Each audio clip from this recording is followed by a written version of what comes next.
Crime branch ने चोर गिरोह के 3 सदस्यों को गिरफ्तार कर उनके पास से दुर्लभ सिक्के और मूर्तियां बरामद की है।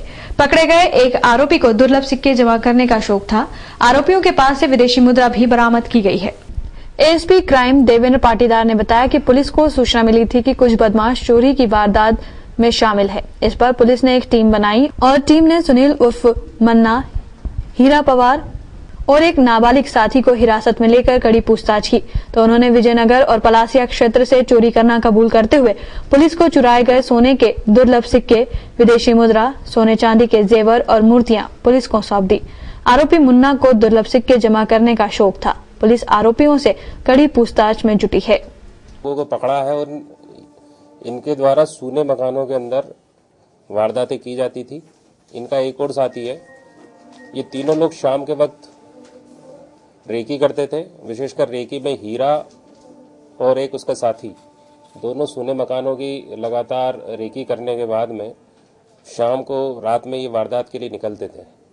और वारदात के लिए रात में ये मूल रूप से जो अपना टॉमी होती है न, उससे ताला तोड़ने के बाद में घर में घुसते थे और घर में पूरा सामान वगैरह समेट के लेके जाते थे। विशेषकर इसके अंदर नकदी और इन लोगों का एक चीज ये भी देखने में आई है कि जो मूर्तियां, विशेषकर देवताओं की मूर्तियां रहती हैं जिसमें गणेश जी, लक्ष्मी जी की जो मूर्तियां वगैरह, ये भी काफी मात्रा में इन लोगों से मिली है।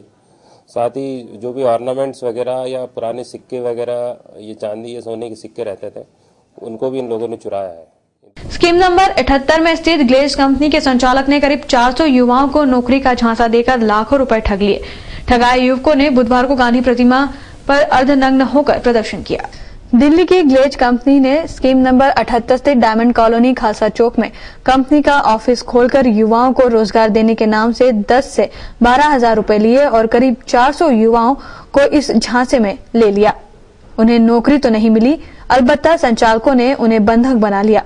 बुधवार को इन युवाओं में से कुछ युवा आजाद होकर रीगल तिराहे पर स्थित गांधी प्रतिमा पहुंचे और अर्धनग्न होकर अपने लिए इंसाफ मांगते हुए नारेबाजी की। इन युवाओं का कहना था, इस कंपनी में मेरे को भेला भुसला कर 4-5 महीने हो गए हैं और इस कंपनी में ना तो मुझे 1 रुपया आया है और ना इस कंपनी वाले मुझे घर से, रूम से बाहर जाने देते हैं। नौकरी का फैसला, नौकरी का कहकर बुलाया है मुझे इस कंपनी में। पैसे दिए नौकरी के लिए मैंने 12,125 रुपये जमा करे हैं और उनने बोला कि पहले महीने में 6,000 तनख्वाह मिलेगी और दूसरे महीने में 10,000 और 4 महीने में 50,000 रुपये महीना कमाने लग जाएगा। ऐसा बोलकर मुझे नया कंपनी में बुलाया। कहाँ है कंपनी है? ये कंपनी खालसा चौक डायमंड कॉलोनी में इसका ऑफिस है। कंपनी बहुत अच्छी है, शानदार है और मुझे 3 महीने हो गए इस कंपनी में। 10,000 मैंने जमा करे इस कंपनी में और बोला कि पहले महीने 6,000 मिलेंगे आपको और अगले महीने 10,000 मिलेंगे और अगले महीने 10,000 मैंने ब्याज से उठा के लाया था 3% के।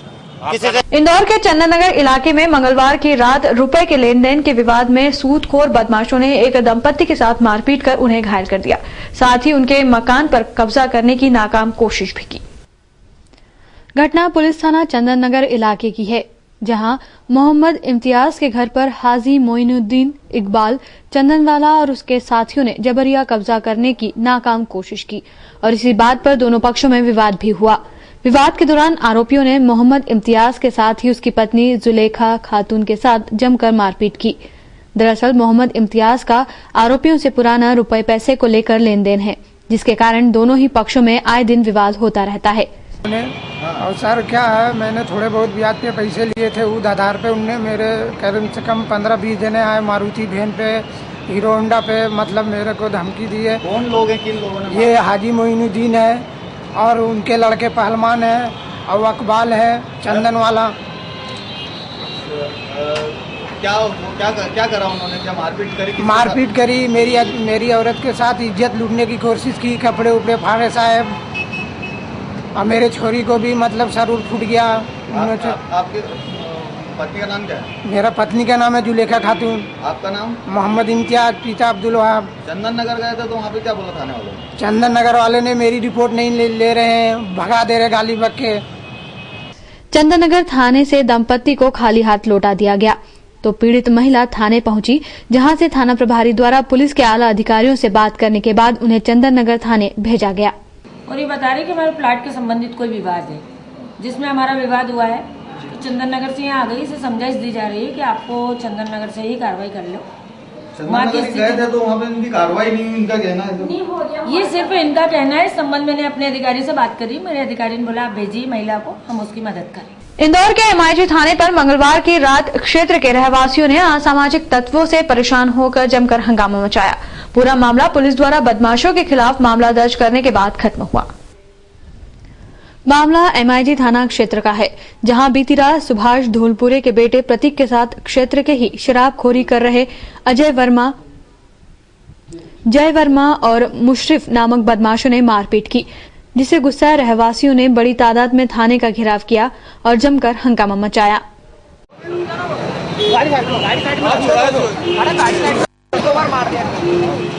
एक आदमी उसको मीर साहब ने अंदर पकड़ के बंद कर दिया और छुपा दिया, और वो उसकी रिपोर्ट करने हम यहाँ आए, और उस दौरान एक हमारा मित्र है यादव करके, उसने बोला मेरे भाई को भी गोली मार दी। जय वर्मा है और एक मुंसरिफ करके है, और बाउंसर क्रिश्चियन एलिमेंट के बाउंसर। एक मेरा बालक है प्रतीक। रहवासियों का गुस्सा और पूरा मामला तब जाकर शांत हुआ जब पुलिस ने बदमाशों के खिलाफ मामला दर्ज कर लिया। पास कोई चीज से लड़ाई झगड़ा हुआ है तो भी देख रहे करा के रिपोर्ट करा के उनकी रिपोर्ट लिख के कार्रवाई कर रहे हैं।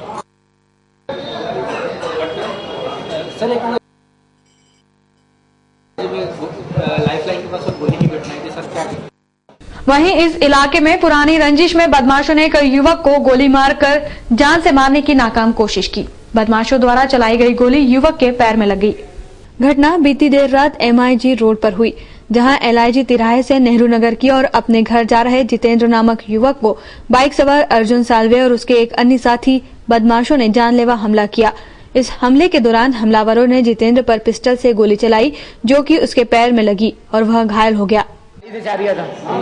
गोली लगी, मैंने पलट के देखा अर्जुन साल्वे खड़ा था और उसके संग एक दो जने और, ठीक है, मैंने अड्डे जाके गाड़ी रोकी, फिर मेरे पास कोई नहीं आया, मैंने वहां से रिक्शा को लिया तो मेरे घर पहुंच गया। पुलिस थाना MIG ने फरियादी घायल जितेंद्र की शिकायत पर हमलावरों के खिलाफ मामला दर्ज कर जांच शुरू कर दी। एरोड्रम क्षेत्र में स्कूल के लिए घर से निकला 11 साल का मासूम लापता हो गया।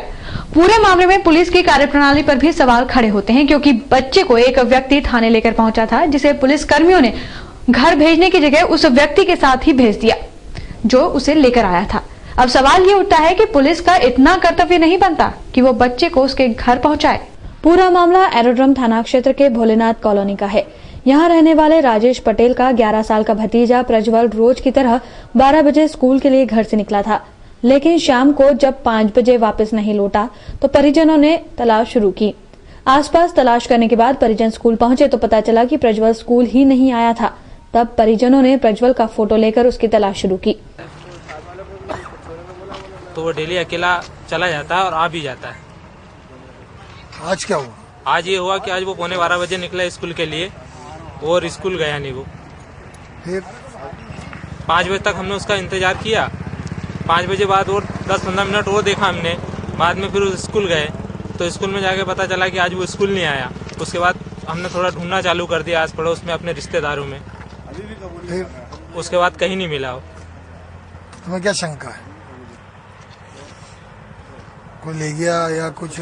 बस ये हो सकता है कि कोई ले गया होगा उसको। क्या बता रहे थे आप? थाने आए तो थाने आके गया बच्चा, कुछ क्या बता रहे थे? थाने में आए थे ना? हाँ, थाने में आया था ना, तो सिर्फ रिपोर्ट करके गए थे। तलाशी के दौरान एक युवक ने बताया था कि यहाँ पर एक बच्चा दोपहर बीजासन क्षेत्र में मिला था और इसे एक युवक एरोड्रम थाना लेकर गया था, जहाँ से पुलिस ने इस बच्चे को उस युवक के साथ ही भेज दिया था। एक बंदा लेके आया था, वो बंदा है ना दिन भर जैसे यहाँ से गया ना जैसे घर से गया स्कूल के लिए, तो स्कूल गया नहीं वो। फिर यहाँ पे हम अभी जानकारी जैसे हम ढूंढ रहे थे सब लोग इतने जने, तो हमको पता लगा था कि वो बीजासन पे था। गांधीनगर गया, गांधीनगर फिर हमको लगा पता लगा बीजासन में। फिर बीजासन पे गए थे तो एक बंदा मिला, तो उन्होंने बोला मैं थाने छोड़ के आया हूँ। अब उसने है ना थाने पहले छोड़ के आया था कि बाद में छोड़ के आया था ये हमको नहीं मालूम। फिर उन्होंने जैसे वहाँ हेड साहब ने बोला कि अब पूरे मामले के बाद पुलिस की कार्यप्रणाली पर एक बार फिर सवाल खड़े हो गए हैं। क्या पुलिस का इतना फर्ज नहीं था कि वो बच्चे को घर तक पहुँचाए? फिलहाल परिजन बच्चे की तलाश कर रहे हैं, जिसका अब तक कोई पता नहीं लगा है। इंदौर की सराफा पुलिस ने जानलेवा हमला करने के मामले में फरार 3 आरोपियों में से 2 को गिरफ्तार किया है, जबकि एक अन्य की तलाश की जा रही है। मामला पिछले साल दिसंबर का है। पुरानी रंजिश के चलते राजकुमार सांखला, संदीप कामली और एक अन्य ने मोहन बामनिया नामक फरियादी पर गोली चलाकर जान से मारने की कोशिश की थी। इस हमले में फरियादी बाल बाल बचा।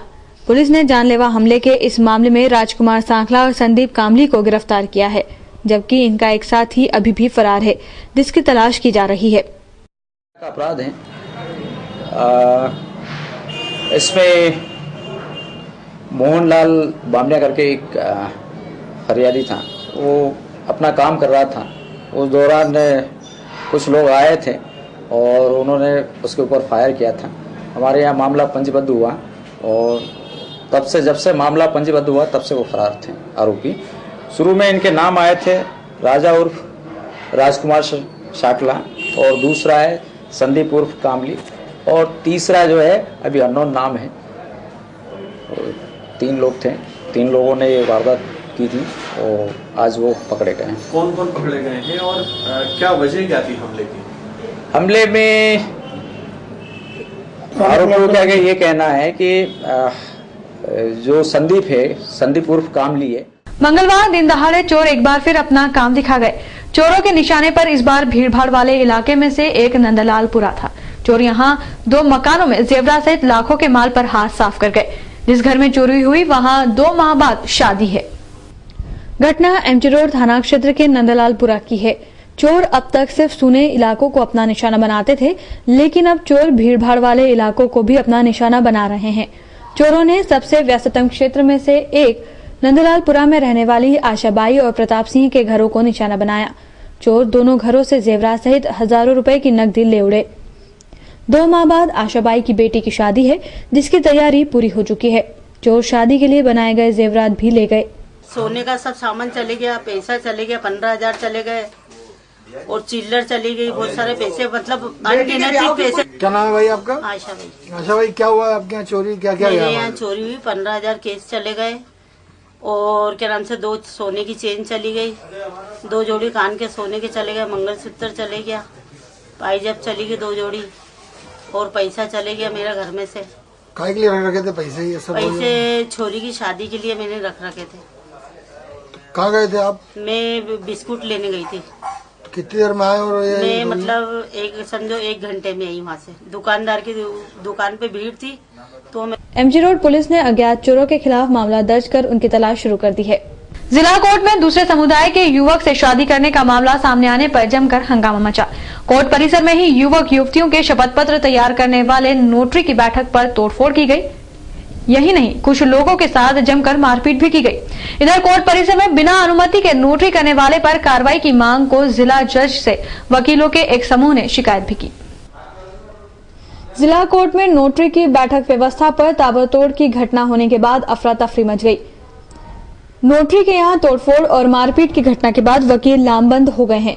कोर्ट में मारपीट की घटना के पीछे का कारण यह था कि ग्वालियर के कांतीनगर निवासी आवेद पिता हमीद वहीं की एक युवती को लेकर इंदौर आए थे और मुराई मोहल्ला छावनी का पता बताकर धर्मांतरण करते हुए शादी का शपथ पत्र तैयार करा रहा था। नोटरी रमेश चंद्र मुलानी दस्तावेज को तैयार कर रहा था, मगर युवक युवती मौके पर नहीं थे। इसकी भनक जब कुछ लोगों को लगी तो वे लोग नोटरी की बैठक पर जाकर तोड़फोड़ करने लगे। बिना पक्षकार के मौके पर आए शपथ पत्र तैयार करने के मामले में वकीलों ने जिला जज से मुलाकात कर अनाधिकृत तरीके से नोटरी करने की शिकायत की। जिला जज से शिकायत करने के बाद जब वकीलों का समूह कोर्ट परिसर में आया तो वहां फिर कुछ लोगों ने 2 व्यक्तियों की जमकर पिटाई कर दी। आगामी लोकसभा चुनाव के लिए कांग्रेस का घोषणा पत्र कैसा हो, इस विषय पर बुधवार को श्रम शिविर में कांग्रेस की सेवादल इकाई द्वारा संवाद का आयोजन किया गया, जिसमें समाज के विभिन्न वर्गों से आए लोगों ने अपने सुझाव दिए। इन सुझावों को अब कांग्रेस के आला नेताओं के समक्ष रखा जाएगा, जिसके आधार पर कांग्रेस पार्टी आगामी लोकसभा चुनाव के लिए अपना घोषणा पत्र तैयार करेगी। सांसद अरुण यादव के प्रदेश अध्यक्ष बनते ही राहुल गांधी ने उन्हें कांग्रेस को प्रदेश में सशक्त और गुटबाजी मुक्त करने की महत्वपूर्ण जिम्मेदारी सौंपी है।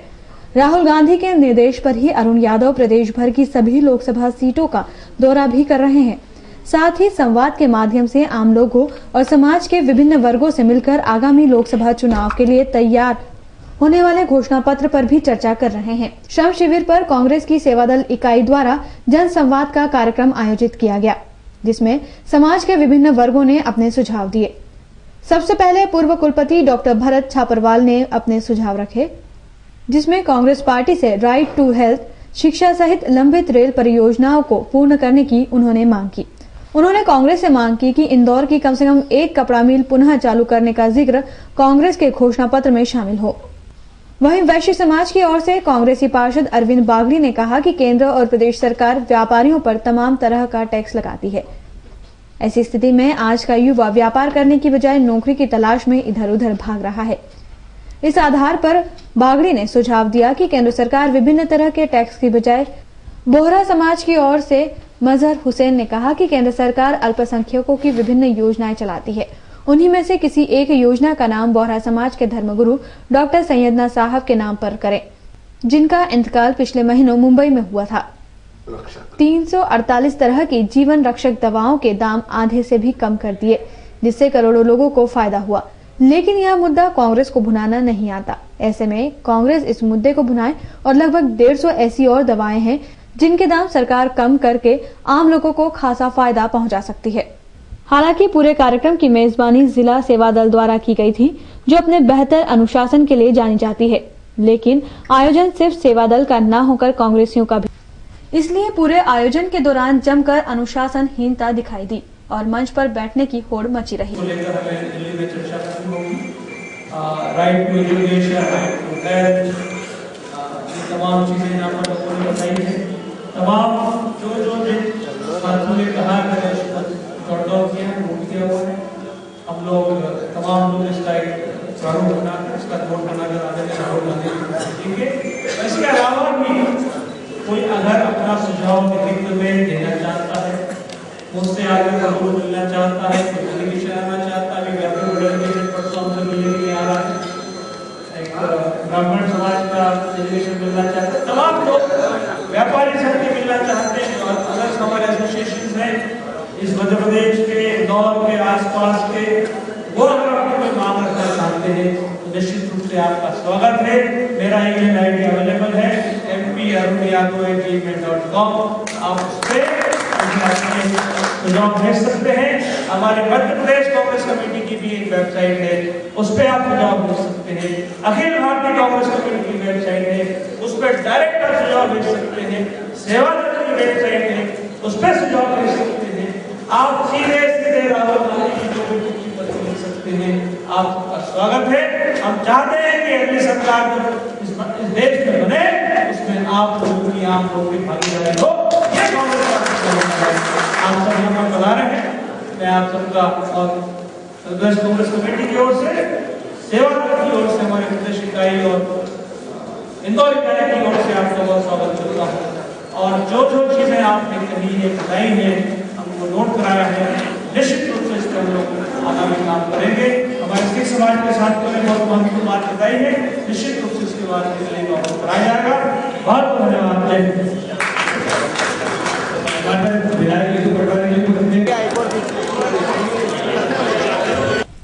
बहरहाल अब देखना यह है कि संवाद के जरिए कांग्रेस पार्टी आम और समाज के विभिन्न वर्गों से जो सुझाव ले रही है, ये सुझाव कांग्रेस के आगामी घोषणा पत्र में शामिल भी होते हैं या नहीं, और इसका कितना फायदा कांग्रेस को आगामी चुनाव में मिलता है। इंदौर पुलिस की लापरवाही एक बार फिर सामने आई है। इस बार जो लापरवाही पुलिस की है वह वाकई गंभीर है और इसने कहीं न कहीं पुलिस विभाग को भी राजस्व का नुकसान पहुंचाया है। जी हाँ, राजस्व का नुकसान दरअसल छोटी ग्वालटोली पुलिस द्वारा जब्त कर थाने के बाहर खड़ी की गई एक स्कूल बस में अचानक आग लगने से हुआ। धीरे धीरे आग बढ़ती गई और उसने पूरी बस को अपनी चपेट में ले लिया। इस बस के साथ ही 3 और बसें खड़ी हुई थी, लेकिन इससे पहले कि आग उन्हें अपनी चपेट में लेती, उससे पहले ही प्रत्यक्षदर्शियों ने फायर ब्रिगेड को सूचित कर उसे मौके पर बुला लिया, जिसके बाद मौके पर पहुंची दमकलों ने आग पर काबू पाया। फिलहाल आग के कारणों का खुलासा नहीं हो पाया है। पश्चिम रेलवे के रतलाम मंडल के जनरल मैनेजर हेमंत कुमार ने बुधवार को इंदौर स्टेशन का औपचारिक निरीक्षण किया। इस दौरान स्टेशन पर बड़ी गहमा गहमी नजर आई। सभी सफाई कर्मी सफाई करते नजर आए तो पुलिस जवान स्टेशन की चौकसी करते नजर आए। यहाँ की व्यवस्थाओं से जनरल मैनेजर इस कदर खुश हुए कि सभी विभागों को 50,000 रुपए का इनाम देने की घोषणा कर दी। इंदौर में बढ़ते रेल ट्रैफिक को देखते हुए आईडीए ने कुमेडी में एक नया रेलवे स्टेशन बनाने का प्रस्ताव तैयार किया है, लेकिन यहां पहुंचे जनरल मैनेजर ने कुमेडी में नया रेलवे स्टेशन बनाने के लिए प्रस्ताव नहीं मिलने की बात कही है। उन्होंने इंदौर स्टेशन पर यात्रियों की सुविधाओं पर संतोष जताया है। स्टेशन के पुल पर एक्सकेलेटर के मामले में स्वीकृति की बात करते हुए जल्द ही स्टेशन को इसकी सौगात देने की बात कही। Mhow Fatehabad broad gauge line conversation के CRS निरीक्षण के लिए आवेदन देने की बात कहते हुए जल्द निरीक्षण होने की बात कही है। सीहज के पहले तक महू लाइन को ब्रॉडगेज करने की कोशिश करने की बात भी इस दौरान हेमंत कुमार ने कही। इस तरह का ये वार्षिक निरीक्षण होता है जिसमें कि महाप्रबंधक का खाली नहीं है, महाप्रबंधक के नाम से होता है, जिसमें सारे प्रमुख विभागाध्यक्ष सब साथ में चलते हैं। तो हर एक विभागाध्यक्ष अपने अपने विभाग के चीज को देख लेता है कि कैसा चल रहा है, और ये हर साल हर मंडल का एक सेक्शन का निरीक्षण इस तरह से होता है। अभी तक आपने क्या निरीक्षण में क्या पाया? अभी तक तो मैं ये यहीं से शुरू हुआ है, और यहाँ पर अभी एक तो जो यहाँ रनिंग रूम है उसमें कुछ अतिरिक्त सुविधाएं दी गई और एक्सटेंशन किया गया है, वो देखा है। यहाँ पर जो लॉन्ड्री, मैकेनाइज्ड लॉन्ड्री जो हम लोग की रेलवे की अपनी चल रही है वो देखा है। यहाँ पर कुछ waiting room, AC waiting room को देखा और कुछ सुविधाएं यहाँ पर देखी हैं, और अब आप लोगों के साथ मुखातिब क्या लगता है आपकी यात्री सुविधाओं में इजाफा होना चाहिए यहाँ पर? यात्री सुविधाएं अगर कोई स्पेशल डिमांड है और उसको देखना चाहिए कि उसमें यहाँ पर मेरे हिसाब से तो जो बुनियादी सुविधाएं यहाँ पर सारी हैं। एस्केलेटर लगना चाहिए। एस्केलेटर का सैंक्शन है, एस्केलेटर सेकंड फेज में है। जब वो ऑर्डर पड़ जाएगा, पहले फेज के जो 16 का ऑर्डर पड़ा है पूरे पश्चिम रेलवे के लिए, वो पहले खाली 16 का ऑर्डर पड़ा है। सेकेंड फेज में जो ऑर्डर पड़ेगा उसमें इंदौर इंक्लूडेड है। रतलाम फतेहाबाद सर काफी लंबे समय, हाँ, रतलाम फतेहाबाद भी काफी, आपका कहना सही है। रतलाम फतेहाबाद का CRS को एप्लीकेशन दे दी गई है, और मैं उनसे गुजारिश करूंगा कि थोड़ा सा इसको जल्दी कर लें, क्योंकि इस समय सारे एनुअल इंस्पेक्शन हम लोग के जो वार्षिक निरीक्षण है वो भी सब हो रहे हैं। हमारे पश्चिम रेलवे में 6 मंडल हैं, 5 वर्कशॉप हैं, जिसमें से 2 मंडल 4 वर्कशॉप का वार्षिक निरीक्षण हो चुका है। ये तीसरा मंडल का निरीक्षण हो रहा है। इसके अलावा अभी भी 3 मंडल और 1 कारखाना बचता है। कारखाने में तो नहीं, लेकिन जो मंडल के निरीक्षण होते हैं उसमें CRS साथ में रहते हैं प्रायः। कब तक की? तो मैं उम्मीद करता हूं कि अगर इसी महीने के अंदर वो अगर उनको समय मिल पाया वो कर देते हैं। हम कोशिश तो हम ये करते हैं कि जितनी जल्दी हो जाए हो जाए। पिपलियाहाना में हुई लड़कियों के साथ अभद्रता के मामले में पुलिस ने कड़ी कार्रवाई करते हुए 5 पुलिस कर्मियों को जहां लाइन अटैच किया, वहीं धाराएं भी बढ़ा दी है। घटना के 3 दिन बाद महिला कांग्रेस के पूर्व प्रदेश अध्यक्ष अर्चना जायसवाल 4 महिलाओं के साथ जाकर DIG से मिली। पिछले दिनों पिपलियाहाना चौराहा स्थित 3 इमली चौराहे पर नशे में धुत 2 बाइक सवारों ने कार में जा रहे लड़के लड़कियों के साथ अभद्रता की, बल्कि लड़कियों के साथ झूमा झटकी भी की। पुलिस के सामने की और पुलिस मूक दर्शक बनी तमाशा देखती रही। इस मामले में पुलिस ने DSP श्रीमाला प्रसाद के नेतृत्व में जांच कमेटी बिठाई। उसकी रिपोर्ट SP OP त्रिपाठी को दी गई, तो उन्होंने दोषी 5 पुलिसकर्मियों को न सिर्फ लाइन अटैच किया बल्कि इस मामले में धारा भी बैठा दी। CSP के द्वारा इसमें जांच की गई है और इसमें संबंधित लड़कियों से पूछताछ करके उनके वीडियो पर बयान रिकॉर्ड किए गए हैं, और उसके पश्चात इस मामले में हम लोगों ने एक जांच कराई थी। हमारे CSP के द्वारा इसमें जांच की गई है, और इसमें संबंधित लड़कियों से पूछताछ करके उनके वीडियो पर बयान रिकॉर्ड किए गए हैं, और उसके पश्चात इस मामले में धारा 354 जो छेड़खानी से संबंधित धारा होती है उसमें बढ़ाई गई है, और वहाँ मौके पर पहुँचने वाले पलाशिया के बाज के 2 पुलिसकर्मी और PCR के 3 पुलिसकर्मियों को लाइन अटैच कर दिया गया है। इस मामले के 3 दिन बाद कांग्रेस नेत्री अर्चना जायसवाल मात्र 4 महिलाओं के साथ DIG राकेश गुप्ता से मिली, लेकिन पुलिस इस मामले में पहले ही कड़े कदम उठा चुकी थी। फिर राजनीति करने का क्या तुक था। अर्चना का कहना था कि यदि कोई महिला शिकायत करती है तो तुरंत उसकी शिकायत को दर्ज किया जाए और प्रारंभिक कार्रवाई प्रारंभ किया जाए। जांच में जो भी दोषी पाया जाए उसको सजा दी जाए। परंतु प्रारंभ में ये बोलना कि पुलिस दोषी नहीं है, लड़कियां गलत कह रही हैं, लड़की के ऊपर जब कुछ बहुत अति हो जाती है तभी वो थाने में जाती है, तभी वो पुलिस के पास जाती है और बोलती कोई भी लड़की अपनी इज्जत से खिलवाड़ करना नहीं चाहती है। तो मेरा यही इनसे कहना था कि जब महिलाएं थाने में जाए, कोई भी थाना हो, उस थाने में उनकी रिपोर्ट लिखी जाए, उनको मूलभूत सुविधाएं भी दी जाए और प्रकरण जो है वो तुरंत दर्ज किया जाए।